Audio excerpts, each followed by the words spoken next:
ಸಮಸ್ತ ಯಕ್ಷಕಲಾ ಪ್ರೇಮಿಗಳಿಗೆ ಅನಂತ ಪ್ರಣಾಮಗಳು. ನಾನು ಅಶೋಕ್ ಭಟ್ ಸಿದ್ದಾಪುರ. ಈಗ 46 ವರ್ಷಗಳಿಂದ ಯಕ್ಷಕಲಾ ಮಾತೆಯ ಸೇವೆಯಲ್ಲಿ ತೊಡಗಿಸಿಕೊಂಡಿದ್ದೇನೆ. ನಿಮ್ಮೂರಿನ ಸಂಘಟಕರು ನಮ್ಮನ್ನು ಕರೆಸಿಕೊಂಡಂಥ ಸಂದರ್ಭ ತಾವು ಅಲ್ಲಿಯವರೆಗಾಗಿ ಬಂದು ನಮ್ಮನ್ನು ಪ್ರೋತ್ಸಾಹಿಸಿದ್ದೀರಿ, ಹರಸಿದ್ದೀರಿ, ಆಶೀರ್ವದಿಸಿದ್ದೀರಿ. ಬಹುಶಃ ನಮ್ಮನ್ನು ಕರೆಯದ ಸ್ಥಳವೇ ಇಲ್ಲ. ಯಕ್ಷಗಾನ ಪ್ರಚಲಿತವಿರುವ ಎಲ್ಲ ಸ್ಥಳಗಳಲ್ಲೂ ನಮ್ಮನ್ನು ಆಮಂತ್ರಿಸಿದ್ದಾರೆ. ಉಡುಪಿ, ಕುಂದಾಪುರ, ಸುಳ್ಯ, ಪುತ್ತೂರು, ಶೃಂಗೇರಿ, ಕೊಪ್ಪ, ಹಾಗೆಯೇ ಮೈಸೂರು, ಬೆಂಗಳೂರು, ಬಾಂಬೆದಲ್ಲಿ ನಿಜವಾಗಿ ನಾವು ಕಾಳಿಂಗನವರ ಕಾಲದಲ್ಲಿ 47 ದಿವಸಕ್ಕೆ 68 ಆಟ ಮಾಡಿದಂಥ ಕಾಲಗಳು ಇತ್ತು. ಹಾಗಾಗಿ ಅಲ್ಲೆಲ್ಲ ಸಾಕಷ್ಟು ಪ್ರೋತ್ಸಾಹವನ್ನು ನೀಡಿದ್ದೀರಿ.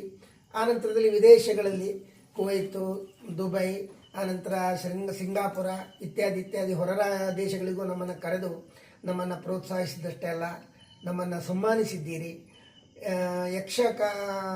ಸವ್ಯಸಾಚಿ ಎನ್ನುವುದಾಗಿ ನನಗೆ ಬಿರುದನ್ನು ಕೊಟ್ಟಿದ್ದೀರಿ. ನಿಜವಾಗಿ ಆ ಬಿರುದು ಸಲ್ಲಬೇಕಾದದ್ದು ನೆಬ್ಬೂರು ನಾರಾಯಣ ಭಾಗವತರು ಹಾಗೂ ಶ್ರೀಯುತರ ಅಂತ ಕಾಳಿಂಗನಗೌಡರು. ಯಾಕೆಂದರೆ ನನ್ನನ್ನು ಹಾಗೆ ಸಿದ್ಧಪಡಿಸಿದವರು ಅವರೇ. ಆ ರೀತಿಯಲ್ಲಿ ನಮ್ಮನ್ನು ಸನ್ಮಾನಿಸಿದ್ದೀರಿ. ನಿಜವಾಗಿ ನೀವು ನಮ್ಮನ್ನು ಆಮಂತ್ರಿಸಿ ಪ್ರೋತ್ಸಾಹಿಸಿದ್ರೆ ಬಿಟ್ಟರೆ ನನಗೆ ನಿಮ್ಮನ್ನು ಆಮಂತ್ರಿಸುವ ಅವಕಾಶ ಇಲ್ಲಿಯವರೆಗೆ ಸಿಗಲಿಲ್ಲವಾಗಿತ್ತು. ಈಗ ಅಂತಹ ಒಂದು ಸುಸಂದರ್ಭ ಬಂದಿದೆ ಅಂತ ನಾನು ಭಾವಿಸ್ತಾ ಇದ್ದೇನೆ. ಇದೇ ಮಾರ್ಚ್ 7ನೇ ತಾರೀಕು ಶ್ರೀಯುತ ಮನೋಜ್ ಭಟ್ ಹೆಗ್ಗಾರಳ್ಳಿ ಅವರ ಸಂಯೋಜನೆಯಲ್ಲಿ ಯಕ್ಷ ಅಶೋಕ ಎನ್ನುವ ಶೀರ್ಷಿಕೆ ಅಡಿಯಲ್ಲಿ ಪೆರಡೂರು ಮೇಳ ಹಾಗೂ ಅತಿಥಿ ಕಲಾವಿದರ ಕೂಡುವಿಕೆಯಲ್ಲಿ ಒಂದು ಕಾರ್ಯಕ್ರಮವನ್ನು ಏರ್ಪಡಿಸಿದ್ದಾರೆ. ಅದರಲ್ಲಿ ನನ್ನನ್ನು ಅಭಿನಂದಿಸುವಂತಹ ಕಾರ್ಯಕ್ರಮವನ್ನು ಇರಿಸಿಕೊಂಡಿದ್ದಾರೆ. ಅದಕ್ಕೆ ಅನೇಕ ಸಂಘಟಕರು ಹಾಗೂ ಮನೋಜ್ ಭಟ್ ಹೆಗ್ಗಾರಳ್ಳಿ ಅವರ ಬಳಗದವರು ಎಲ್ಲರೂ ಸಹಕಾರವನ್ನು ನೀಡ್ತಾ ಇದ್ದಾರೆ. ಈ ಕಾರ್ಯಕ್ರಮದಲ್ಲಿ ನಿಮ್ಮೆಲ್ಲವರ ಉಪಸ್ಥಿತಿ ತೀರಾ ಅಗತ್ಯ ಅಂತ ನನಗನ್ನಿಸ್ತಾ ಇದೆ. ಯಾಕಂದರೆ ಆ ಕಾರ್ಯಕ್ರಮಕ್ಕೊಂದು ಮೆರಗು, ಒಂದು ಸೊಬಗು ಬರಬೇಕು ಅಂತಾದರೆ ನೀವೆಲ್ಲ ಅಲ್ಲಿರಬೇಕು. ಅಲ್ಲಿವರೆಗಾಗಿ ಬಂದು ಪ್ರತಿಯೊಂದು ಕಲಾವಿದನಿಗೂ ಈಗ ಎಲ್ಲ ಕಡೆಯಲ್ಲೂ ನಮಗೆ ಸನ್ಮಾನ ಆಗಿದೆ.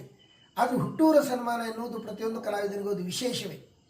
ಹಾಗಾಗಿ ಆ ಕಾರ್ಯಕ್ರಮ ಅತಿ ಸೊಬಗಿನಿಂದ ಕೂಡಿರಲಿ ಅಂತ ನನಗನ್ನಿಸ್ತಾ ಇದೆ, ಹಾಗೆ ಆಶಿಸ್ತಾ ಇದ್ದೇನೆ. ಆದ್ದರಿಂದಾಗಿ ನೀವೆಲ್ಲರೂ ಅಲ್ಲಿ ಉಪಸ್ಥಿತಿಯಲ್ಲಿದ್ದು ಆ ಕಾರ್ಯಕ್ರಮವನ್ನು ಚೆಂದಗಾಣಿಸಿಕೊಡಬೇಕು ಅಂತ ನಿಮ್ಮಲ್ಲಿ ಕಳಕಳಿಯಿಂದ ಬೇಡಿಕೊಳ್ತಾ ಇದ್ದೇನೆ.